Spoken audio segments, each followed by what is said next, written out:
छात्र प्रतिनिधित्व का जहाँ तक सवाल आता है, कहीं ना कहीं नेचुरली हम लोग रिप्रेजेंटेटिव की भूमिका में ही होते हैं। तय यह करना होता है कि हम लोग कितने बड़ी मासेस को रिप्रेजेंट कर रहे हैं।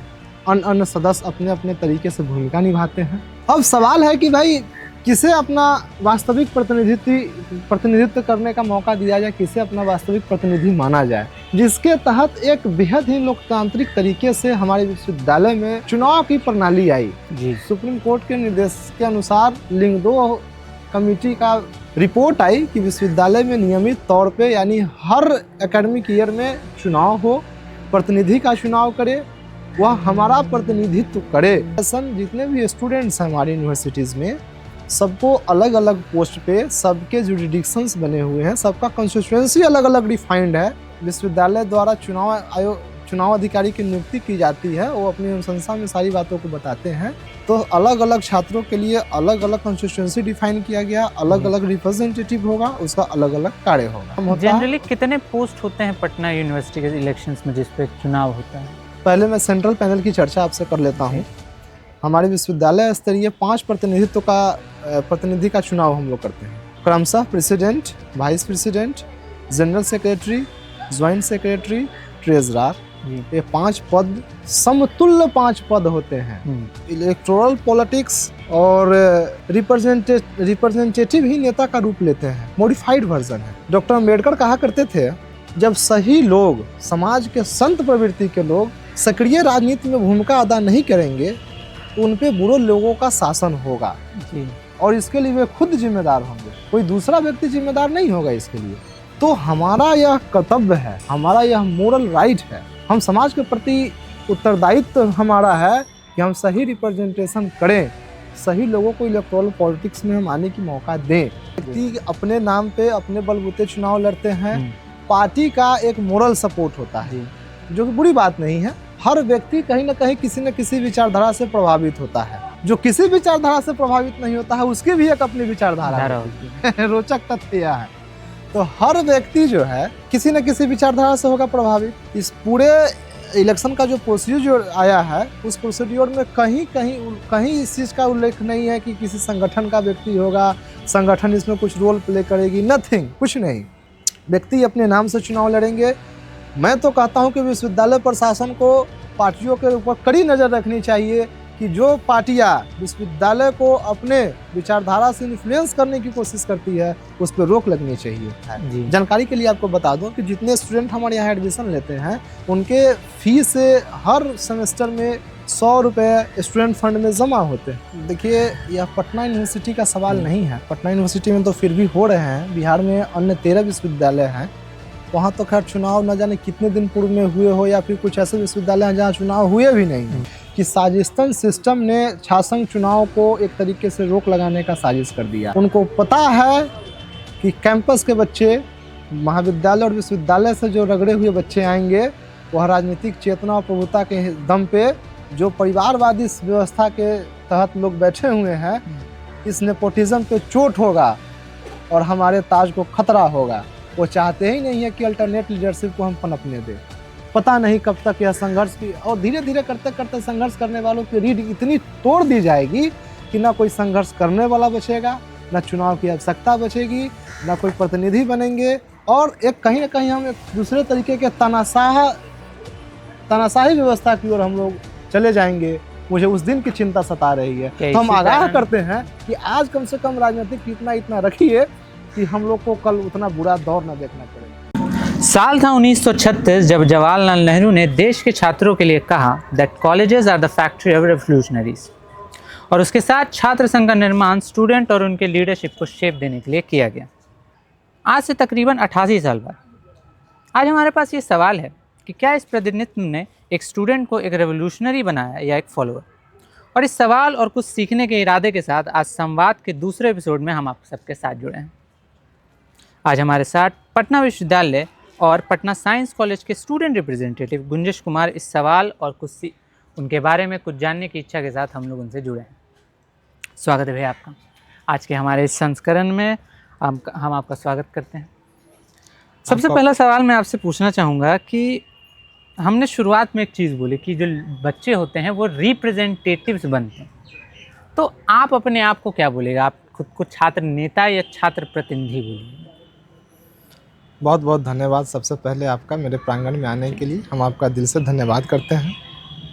थोड़ी सी तबीयत मेरी नासाज है, गला साथ नहीं दे रहा है, तो आवाज़ की दिक्कतें आ सकती है। मैं अपने सारे दर्शकों से, आपके सारे तमाम दर्शकों से क्षमा प्रार्थी रहूँगा। और मैं आपके बुनियादी सवाल पे आता हूँ। छात्र नेता या छात्र प्रतिनिधि, जी, एक लंबी बहस है। और जब से हम इस विश्वविद्यालय के हिस्सा हुए, जितने लोगों से मेरा मिलना जुलना हुआ, तो संभवतः पहली बार मैंने ही इस दोनों के बीच का एक लकीर खींचने का कोशिश किया। जी, यहाँ छात्र नेता बनने के इरादे से बहुत लोग अभी भी खुद को छात्र नेता मानते हैं। माननी चाहिए, हमारे वरिष्ठ लोग हैं, मैं उनका आदर करता हूँ। विचारों से असहमत हो सकता हूँ, लेकिन उनका बैर तो नहीं हो सकता है ना हमारे बीच। छात्र प्रतिनिधित्व का जहाँ तक सवाल आता है, कहीं ना कहीं नेचुरली हम लोग रिप्रेजेंटेटिव की भूमिका में ही होते हैं। जी, तय यह करना होता है कि हम लोग कितने बड़ी मासेस को रिप्रेजेंट कर रहे हैं। कोई व्यक्ति अपने परिवार में एक रिप्रेजेंटेटिव की भूमिका में होता है। हमारे पिताजी के नाम से निमंत्रण आता है, हम पूरे परिवार उस निमंत्रण को स्वीकार करते हैं। हम लोग को वहाँ से शुरू करना चाहिए। समाज के स्तर पे आते हैं, कक्षा के स्तर पे आते हैं, विश्वविद्यालय के स्तर पे आते हैं। एक विश्वविद्यालय हमारा परिवार है। अन्य सदस्य अपने अपने तरीके से भूमिका निभाते हैं। अब सवाल है कि भाई किसे अपना वास्तविक प्रतिनिधित्व करने का मौका दिया जाए, किसे अपना वास्तविक प्रतिनिधि माना जाए, जिसके तहत एक बेहद ही लोकतांत्रिक तरीके से हमारे विश्वविद्यालय में चुनाव की प्रणाली आई। जी, सुप्रीम कोर्ट के निर्देश के अनुसार लिंग 2 कमेटी का रिपोर्ट आई कि विश्वविद्यालय में नियमित तौर पे, यानी हर एकेडमिक ईयर में चुनाव हो, प्रतिनिधि का चुनाव करे, वह हमारा प्रतिनिधित्व करे। इस बात को थोड़ा और बताइएगा कि कैसे चुनाव होता है, इसकी क्या प्रक्रिया होती है? हमारे विश्वविद्यालय में जितने भी नामांकित छात्र छात्राएं हैं, तो उन सबों को अलग अलग पैनल पे, जैसे अब हम ही घर परिवार में होते हैं, कहीं समाज में होते हैं, तो सबकी भूमिका अलग अलग होती है। तो कोई व्यक्ति किसी दूसरी चीज़ के लिए इन्वॉल्व किया जाता है, कोई व्यक्ति किसी दूसरे चीज़ों के लिए इन्वॉल्व किया जाता है। इन द सेम फैशन जितने भी स्टूडेंट्स हैं हमारी यूनिवर्सिटीज़ में, सबको अलग अलग पोस्ट पे, सबके जुरिडिक्शंस बने हुए हैं, सबका कंस्टिट्यूएंसी अलग अलग डिफाइंड है। हमारे विश्वविद्यालय द्वारा चुनाव अधिकारी की नियुक्ति की जाती है, वो अपनी अनुशंसा में सारी बातों को बताते हैं। तो अलग अलग छात्रों के लिए अलग अलग कंस्टिट्यूएंसी डिफाइन किया गया, अलग अलग रिप्रेजेंटेटिव होगा, उसका अलग अलग कार्य होगा। मैं बातचीत के दौरान आपसे विस्तृत में जानकारी दूंगा कि कैसे कैसे किन किन पोस्टों पे किनका किनका क्या काम होता है। जनरली कितने पोस्ट होते हैं पटना यूनिवर्सिटी के इलेक्शंस में जिस पे चुनाव होता है? देखिए, मैं सेंट्रल पैनल की चर्चा आपसे कर लेता हूँ।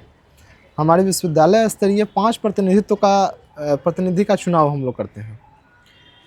क्रमशः president, vice president, general secretary, joint secretary, treasurer, ये 5 पद, समतुल्य 5 पद होते हैं। बहुत बड़ी दुविधा है लोगों के बीच में, और बहुत बड़ी भ्रामक खबरें यह बताई जाती है, फैलाई जाती है आम बोलचाल की भाषा में। चूँकि विश्वविद्यालय के लोग हैं तो गेट से निकल के चाय दुकान पे, चाय दुकान से निकल के मोहल्ले में जाते ही हैं। उसमें क्या होता है, एक जो मेरी व्यक्तिगत शिकायत है, हो सकता है मेरी बातों से आप सहमत ना हो, कुछ लोग सहमत ना हो, वो लोग क्रमशः देखने लगते हैं। सबसे ऊपर प्रेसिडेंट, फिर vice president, general secretary, joint secretary, treasurer. मैं इस धारा के विपरीत व्यक्ति हूँ। मेरा यह मानना है कि जब हम 5 बॉडी को equal number of vote, equal number of voters, 5 का कंस्टिट्यूएंसी जब कॉमन है, तो कोई व्यक्ति बड़ा या छोटा कैसे हो सकता है। जी, हमारे घर में जितने 4-5 सदस्य होते हैं, 5 की भूमिका अपने अपने स्तर से परिवार को बनाने में होती है। कोई व्यक्ति बड़ा और कोई व्यक्ति छोटा नहीं हो सकता है। यह 5 पद समतुल्य है, चूँकि कंस्टिट्यूएंसी कॉमन है इनके। तो मैं इस मिथक को पहले दूर करने का कोशिश कर रहा हूँ। जैसे छात्र नेता और छात्र प्रतिनिधि की एक लकीर मैंने खींचने का कोशिश किया, मैं नहीं जानता कितने देर तक सफल हो पाएगी चीज़ें। उसी तरह मैं इस मिथक को तोड़ने का प्रयास करता हूँ कि यह जो है वर्टिकल डिवीज़न नहीं है, यह हॉरिजॉन्टल डिवीज़न है। हम पांचों इक्वल हैं, क्योंकि हमारा कॉन्स्टिट्यूंसी इक्वल होता है, वोटर्स हमारे इक्वल होते हैं। अब जो कैंपसेस की बातें होती है, कॉलेज वाइज, फैकल्टीज वाइज, जी। यूजी पीजी में अलग अलग रिप्रेजेंटेटिव होता है, चूँकि पीजी का अलग होता है, यूजी का हाँ, अलग पीजी का अलग, यूजी का अलग। फैकल्टी वाइज साइंस जी। है, ह्यूमैनिटीज़ है, हाँ, सोशल साइंस है।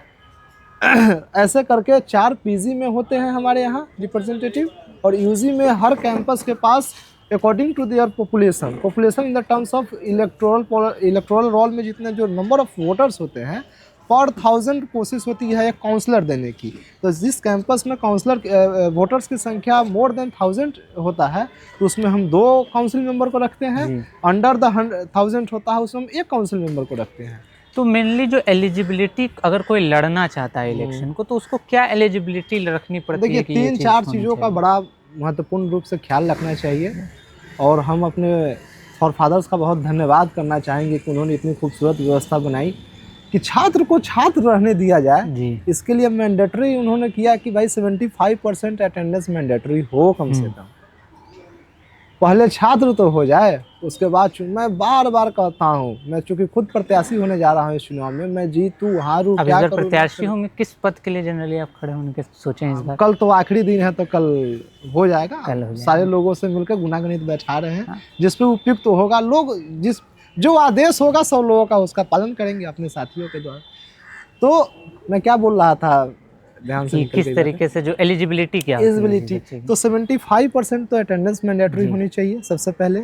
दूसरा, देखिए कितनी शानदार तरीके से हमारे लोगों ने व्यवस्था हमको मुहैया कराई है। हम लोग तो एहसानमंद रहेंगे उन लोगों के हमेशा कि 75% अटेंडेंस के अलावे वह नो एकेडमिक एरियर सर्टिफिकेट भी हम लोग खूबसूरत रिवाज सीनियरिटी जूनियरिटी मेंटेन करने का रहा है, जो कि अच्छी बात है।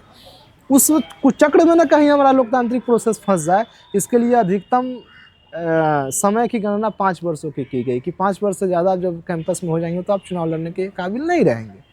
तो ये महत्वपूर्ण चीज़ें जब आई, इससे हुआ क्या कि हम इस बहाने भी जो लोग नेता बनने या प्रतिनिधि बनने का मन में कहीं ना कहीं ख्वाब रखे हुए हैं, तो इसी बहाने कम से कम एक प्रॉपर स्टूडेंट तो हम तैयार कर ले, ताकि हमारा नेता भी बेहद पढ़ा लिखा होना चाहिए। जी। मेरा एक और सवाल रहेगा इसी चीज़ से रिलेटेड। आपने एक बात तो बहुत जोर दिया है कि कोई भी आदमी जब लड़ता है तो वो प्रतिनिधि बनता है ना, लेकिन वो बन जाता है नेता प्रतिनिधि बनने की। तो पहले तो मेरा एक सवाल रहेगा कि ये जो प्रक्रिया है कि बच्चों में पॉलिटिक्स का एंट्री बहुत ज़्यादा है, वो क्यों है? बिल्कुल होना चाहिए, मैं इसका समर्थक हूँ। लेकिन रिप्रेजेंटेशन तो घटता है उससे। देखिए, इलेक्टोरल पॉलिटिक्स जी। और रिप्रेजेंटेटिव ही नेता का रूप लेते हैं, मॉडिफाइड वर्जन है। डॉक्टर अम्बेडकर कहा करते थे कि जब सही लोग, समाज के संत प्रवृत्ति के लोग सक्रिय राजनीति में भूमिका अदा नहीं करेंगे, तो उन पे बुरे लोगों का शासन होगा। जी। और इसके लिए वे खुद जिम्मेदार होंगे, कोई दूसरा व्यक्ति जिम्मेदार नहीं होगा इसके लिए। तो हमारा यह कर्तव्य है, हमारा यह मोरल राइट है, हम समाज के प्रति उत्तरदायित्व हमारा है कि हम सही रिप्रेजेंटेशन करें, सही लोगों को इलेक्टोरल पॉलिटिक्स में हम आने की मौका दें।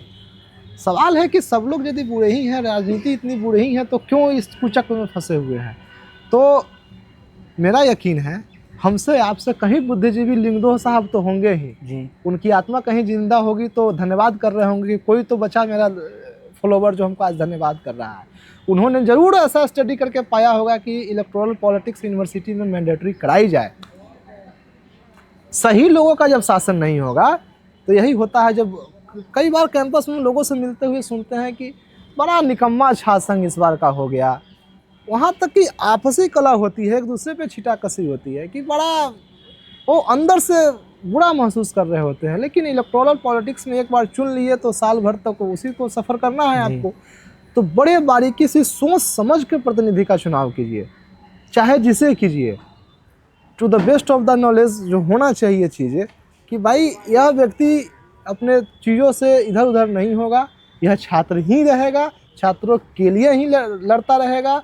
प्रशासन और छात्रों के बीच का जो संवाद टूट सी जाती है, प्रतिनिधित्व करने का जो मौका होता है, जी। प्रतिनिधि उस मौका को प्रदान करते हैं, मजबूती प्रदान करते हैं। इसलिए सच्चे प्रतिनिधि होने चाहिए। राजनीति, आपका मूल सवाल पीछे रह गया, क्षमा चाहूँगा, बातचीत लंबी हो रही है, कि राजनीति से बच्चों को दूर रहना चाहिए या फिर बच्चों का राजनीतिकरण हो गया, अच्छी चीज़ है। दुनिया में जितनी चीज़ें होती है, लोकतांत्रिक व्यवस्था हमारे देश ने अपनाया है सन 1947 से, 1950 से हमारे पास कानून का राज है। जी। हम जो प्रक्रिया में जी रहे होते हैं वह कहीं ना कहीं राजनीति का दिया हुआ चीज़ होता है। हम आप आज यहाँ खुली आसमान में बैठ के बातचीत कर रहे हैं तो इसके लिए हमारे राजनीतिक पूर्वजों ने न जाने कितनी कुर्बानियाँ दी है संविधान को लागू कराने के लिए, अपना गणराज्य स्थापित करने के लिए, कि हम अपनी बातों को एक दूसरे से रख सकते हैं, बात विचार कर सकते हैं, खुले में हम लोग एक दूसरे के साथ बातचीत कर सकते हैं। ये हमारे संविधान ने प्रदान किया है। जरा सोचिए कि राजनीतिक चेतना उस समय के लोगों की नहीं रही होती तो आज हम लोग किस अवस्था में जी रहे होते, अपनी बातों को हम लोग नहीं रख सकते थे।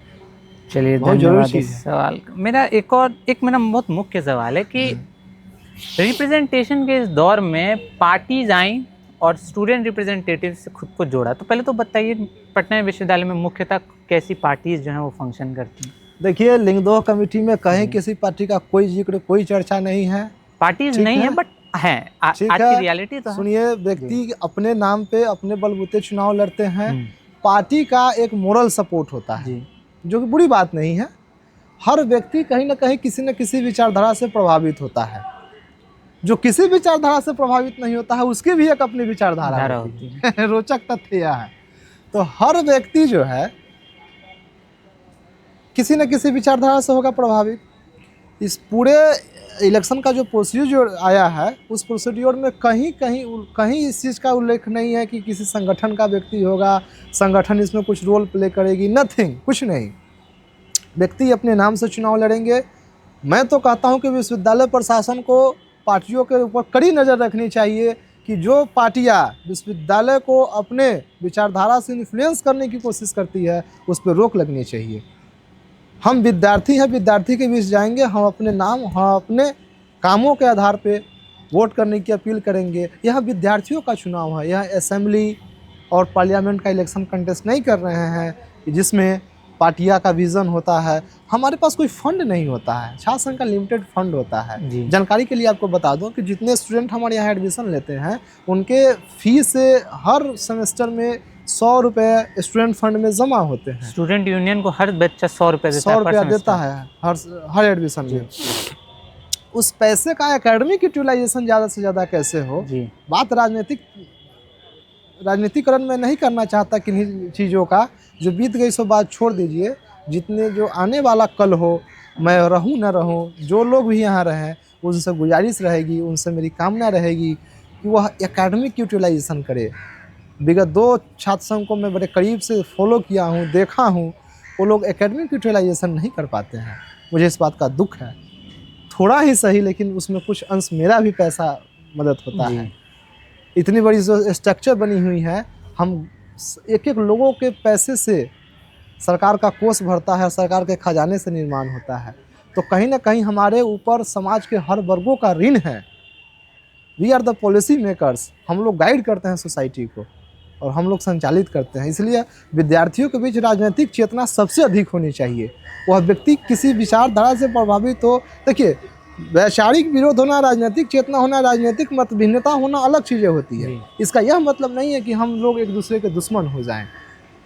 खूब विचारों का मतभेद रखिए। आपने शुरुआत संबोधन किया नेहरू जी के शब्दों से। नेहरू जी जब, बात लंबी हो जाएगी, जब पहली बार प्रधानमंत्री बन के आए तो उन्होंने 3-4 ऐसे लोगों को अपने कैबिनेट में रखा जो उनके पार्टी के सदस्य नहीं थे, उनके मुख्य विरोधी थे।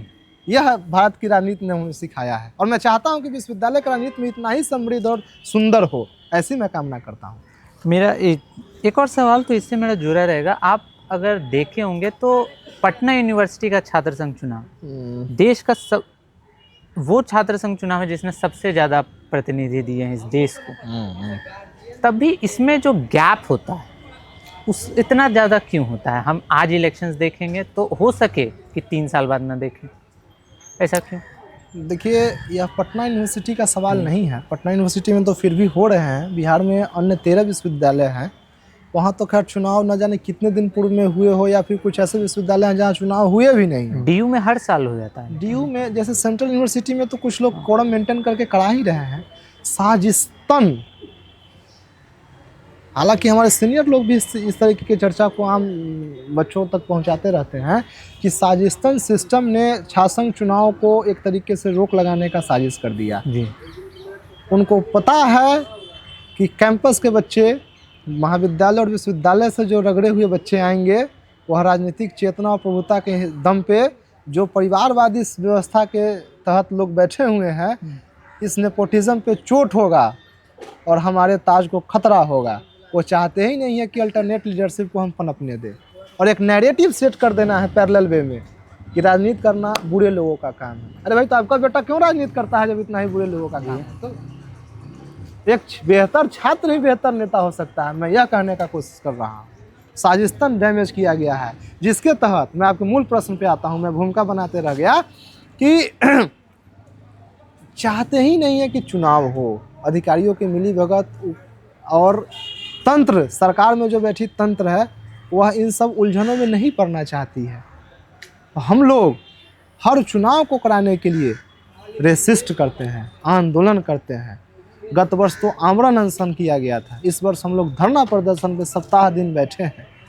तब जाके अधिकारियों के कान के नीचे जू रहेंगी और उन्होंने वाजिब समझा हम लोगों से बातचीत करना, तब जाके चुनाव का सिस्टम शुरू हो सका है।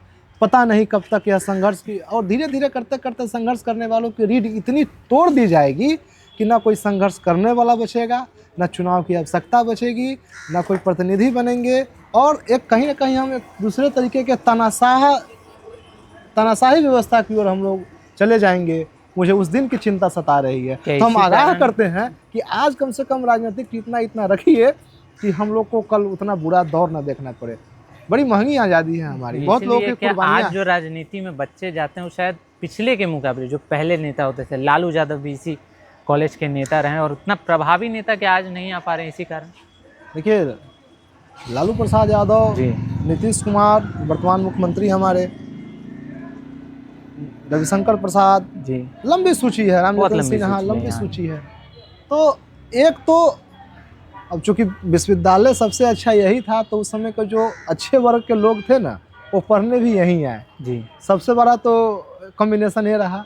और दूसरा फॉर्चुनेट क्या हुआ ना, कि वो लोग समझते थे लालू प्रसाद यादव इसलिए बन पाए कि फुलवरिया गांव से भैंसी चरा के आए थे जी। वह जानते थे कि पगडंडियों पे चलने का दर्द क्या होता है।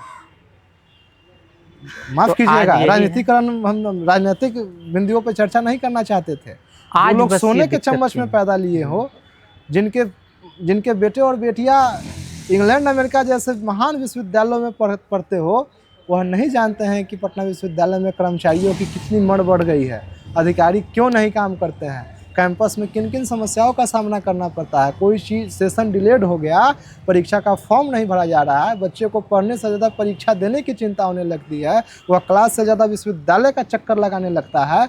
तो जो इस परिस्थिति को समझा है, भुगता है ना, कल वह यदि सिस्टम में आ जाता है अधिकारी के रूप में, किसी रूप में, प्राध्यापक के रूप में, कर्मी के रूप में, तो शायद वह इस सिस्टम को ठीक करेगा और इस दर्द को झेलने के लिए मजबूर नहीं करेगा दूसरे लोगों को। लेकिन जो लोग पैराशूट लैंडिंग होते हैं, जिनको इन सब चीज़ों का कोई आभास नहीं होता है, वो चाह के भी हमारी इस तकलीफ को नहीं समझ पाएंगे। मेरा एक आपने कहा आप इस चुनाव में लड़ रहे हैं, तो अभी सबसे हटाकर मेरा एक सवाल रहेगा कि हम लोग आए दिन एक चीज़ न्यूज़ में देखते हैं कि जो जगह पहले ऑक्सफोर्ड ऑफ द ईस्ट थी, आज जब उसका नाम भी लिया जाता है तो किसी न किसी एक बुरे कर्म में ही लिया जाता है। ये स्थिति में कैसे आया विश्वविद्यालय? हमारे लिए शर्म की बात है। हम क्षमा प्रार्थी हैं कि हम अपने विरासत को संभाल नहीं पाए। कोशिश रहेगी कि जितना हो सके हम इसके दाग को धोएं। भगवान ने जितना बुद्धि विवेक मुझे दिया है, अपने स्तर से मैं लगा हुआ हूँ। मैं नहीं जानता मैं किस हद तक सफलता मिलेगी, लेकिन जब कभी चर्चाएं की जाएंगी जी, तो ज़रूर कोई चर्चा करेगा कि कोई था जो हमारे भले के लिए लड़ रहा था। मैं नहीं जानता मैं कितनी दूर तक चल पाऊँगा इस रास्ते पे, कितना सफल हो पाऊँगा, लेकिन हमारी चर्चा अच्छे कर्मों में की जाएगी, बुरे कर्मों में नहीं की जाएगी, ऐसा मैं आपसे वादा करता हूँ। आज क्या दिक्कत बच्चों को झेलनी पड़ती है जनरली हमारे विश्वविद्यालय में? कैंपस में इनसिक्योरिटीज़ बढ़ गई है, जी। खासकर महिलाएं जो है इनसिक्योर हो गई है। और हमारे लिए यह शर्म की बात है। सोसाइटी एज अ होल हमको देखने की ज़रूरत है। हम जिस सोसाइटी में रहते हैं 21वीं शताब्दी को 2026 वर्ष में हम लोग हैं, और आज भी हम अपने महिलाओं को इतनी सुरक्षित नहीं महसूस होने दे रहे हैं, उनको इतनी व्याप्त सुरक्षा मुहैया नहीं करा पा रहे हैं। हमारा फेलियर है यह। पटना यूनिवर्सिटी में अगर वोट अगर देखा जाए तो यहाँ पे जनरली वोट्स वुमेन सेंट्रिक ज़्यादा हैं, फिर भी ऐसी बात क्यों? कहा तो मैं, लोग इसको ना छोड़ देते हैं कि जाने दीजिए, मुझे क्या मतलब चुनाव से, जी। उसमें मुझे नहीं पढ़ना, मैं पढ़ने आई हूँ, मुझे पढ़ लेना है, डिग्री ले लेना है, चले जाना है। ये ठीक बात है, आप अच्छी स्थिति में हैं तो पढ़ने आए हैं, आज कैंपस ठीक है तो पढ़ने आए हैं। 10 साल बाद जब यह कैंपस गायब हो जाएगा तो आपके बाद की पीढ़ी कहाँ जाएंगे पढ़ने? जी। यह जिम्मेदारी है आपकी कि आपके अंदर राजनीतिक चेतना भी होनी चाहिए। हम विश्वविद्यालय में जब आते हैं तो वैश्विक स्तर का हमारा नॉलेज होना चाहिए, वर्ल्ड वाइड हमारा सोच होना चाहिए, एनालिसिस होना चाहिए। पढ़ना पढ़ाना उसके लिए तो यूट्यूब काफ़ी है। अब न जाने कितने मटेरियल बाज़ार में बिकते हैं, न जाने कितनी संस्थाएं हैं बाज़ार में, कहीं से जाकर डिग्री छपवा लीजिए, इक्विवेलेंट है। लेकिन आप विश्वविद्यालय में जब आए हैं, इतनी गौरवमयी इसकी पास्ट रही हो, जी। कुछ तो जिम्मेदारी लेना होगा। सही उम्मीदवारों का चयन कीजिए, बेहतर भविष्य आपको दिखेगा। वरना पछता तो रहे ही हैं, पछताते रहेंगे, क्या कर सकते हैं। एक चीज़ और हम लोगों ने देखा है, आज के जो छात्र होते हैं वो बस ओबीडियंट हैं, रेवोल्यूशनरी नहीं। तो जिस मेन टॉपिक से ये चीज़ें थी, जब आवाज़ उठाना ही बच्चा भूल जाए तो फिर हम लोग को सिखा दिया गया है। उस दिन पिछले वाले बातचीत में भी आपसे मैं चर्चा कर रहा था कि स्वीट पॉइजन नामक एक बीमारी होती है। धीरे धीरे धीरे धीरे मीठा लगते लगते एक लॉन्ग टर्म में आके जो चीज़ें हैं ना, जब हम पे एडवर्सली इफेक्ट करती है, उस दिन हमको उसकी कीमत समझ में आती है कि हम क्यों प्रभावित हो गए। आज बच्चों को अच्छा लग रहा है। हाँ, हम लोग को सिखा दिया गया है कि बस कक्षा आ जाना, पढ़ाई हो ना हो, कुछ बढ़िया अंक प्राप्त कर लेना, इससे कहीं ना कहीं बच्चे भी और उनके आदरणीय अभिभावक भी, मेरी पूरी सहानुभूति उनके साथ है, इसमें उनका कोई दोष नहीं है। वह तो पटना यूनिवर्सिटी के लोगों के साथ जब अपने बच्चे का 90% मार्क्स देखते हैं, 80% मार्क्स देखते हैं, तो उनका छाती चौड़ा हो जाता है, होना भी चाहिए। लेकिन इसकी पीछे की साजिश को वह नहीं समझ रहे हैं। देखिएगा आज से 10 साल बाद जब 90% होल्डर लोग भी बेरोजगार दर दर भटकेंगे ना, उस दिन समझ में आएगी कि शायद हमको अंक पे कम ध्यान देते हुए व्यक्ति के निर्माण पे और व्यक्तित्व पे ध्यान दे दिए होते तो आज यह नौबत नहीं आई होती। यह मार्क्स का पद्धति स्वीट पॉइजन है, और हम लोग इसीलिए फॉलोवर्स होते चले गए। हम लोग रिवोल्यूशनरी नहीं हो सके क्योंकि हमें कहीं ना कहीं लालच पकड़े हुआ था, सिस्टम में यूज टू हो गए हैं। कहावत नहीं है बहती गंगा में हाथ धोते जाने की। जिंदा लाश हो गए हम लोग, हमारी पीढ़ी जिंदा लाश हो गई। बगावत पता नहीं कहाँ चला गया। बगावत होना चाहिए था, मैं दुखी हूँ। मेरा अगला सवाल ये रहेगा कि आज हम देखते हैं जो छात्र हैं या जो पार्टी है वो कैसे जुड़ती है बच्चों से, क्या मैनिफेस्टो लेकर के ये चलती है, आज किस तरीके से वो जानती है कि बच्चों की क्या दिक्कतें हैं। ये तो बड़ा अपने आप में सटाए वाला स्टेटमेंट है।